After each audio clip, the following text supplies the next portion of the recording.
किसान और चिड़िया की कहानी। एक गांव में एक किसान रहता था। उसने अपने खेत में फसल की बुआई कर दी थी। उसी खेत में एक चिड़िया आकर अपना घोंसला बनाकर रहती थी। कुछ दिन बाद उस चिड़िया ने घोंसले में अंडे दिए। अंडे देने के कुछ ही दिन बाद उस अंडे से बच्चे निकल आए। धीरे धीरे उस किसान का फसल भी तैयार हो गया। अब फसल की कटाई का समय आ गया था। एक दिन किसान खेत में आया और बोला, मैं कुछ आदमियों को अपने खेत की कटाई के लिए कल भेज दूंगा, जो सारे फसल को काट कर मेरे घर ला देंगे। इस बात को सुनकर चिड़िया के बच्चे बहुत परेशान हो गए और वे चिड़िया से बोले, कल हमें घर छोड़कर जाना पड़ेगा।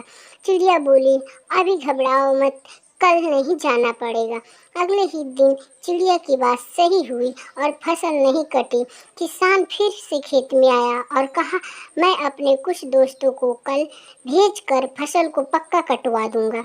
अब किसान की बातें सुनकर चिड़िया के बच्चे फिर घबरा गए और बोले, अब हमें खेत छोड़कर जाना पड़ेगा। चिड़िया ने बोला, कोई बात नहीं, कल भी हमें खेत छोड़कर नहीं जाना पड़ेगा। अगले दिन उस किसान के दोस्त खेत की कटाई करने के लिए नहीं आए। किसान शाम को खेत में फिर आया और कहा, अब मैं कल ही खुद आऊँगा और अपने खेत की कटाई करने के लिए। यह सुनते ही चिड़िया अपने बच्चों से बोली, बच्चों, अब हमें खेत छोड़कर जाना पड़ेगा।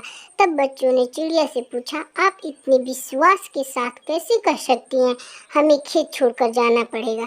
तब चिड़िया ने कहा, पहले किसान दूसरों पर निर्भर था, इसलिए उसका कार्य सही समय पर नहीं हुआ, लेकिन अब वह खुद ही अपना काम करेगा और सही समय पर कर लेगा। इस तरह से उसी रात चिड़िया और उसके बच्चे उस खेत को छोड़कर चले गए।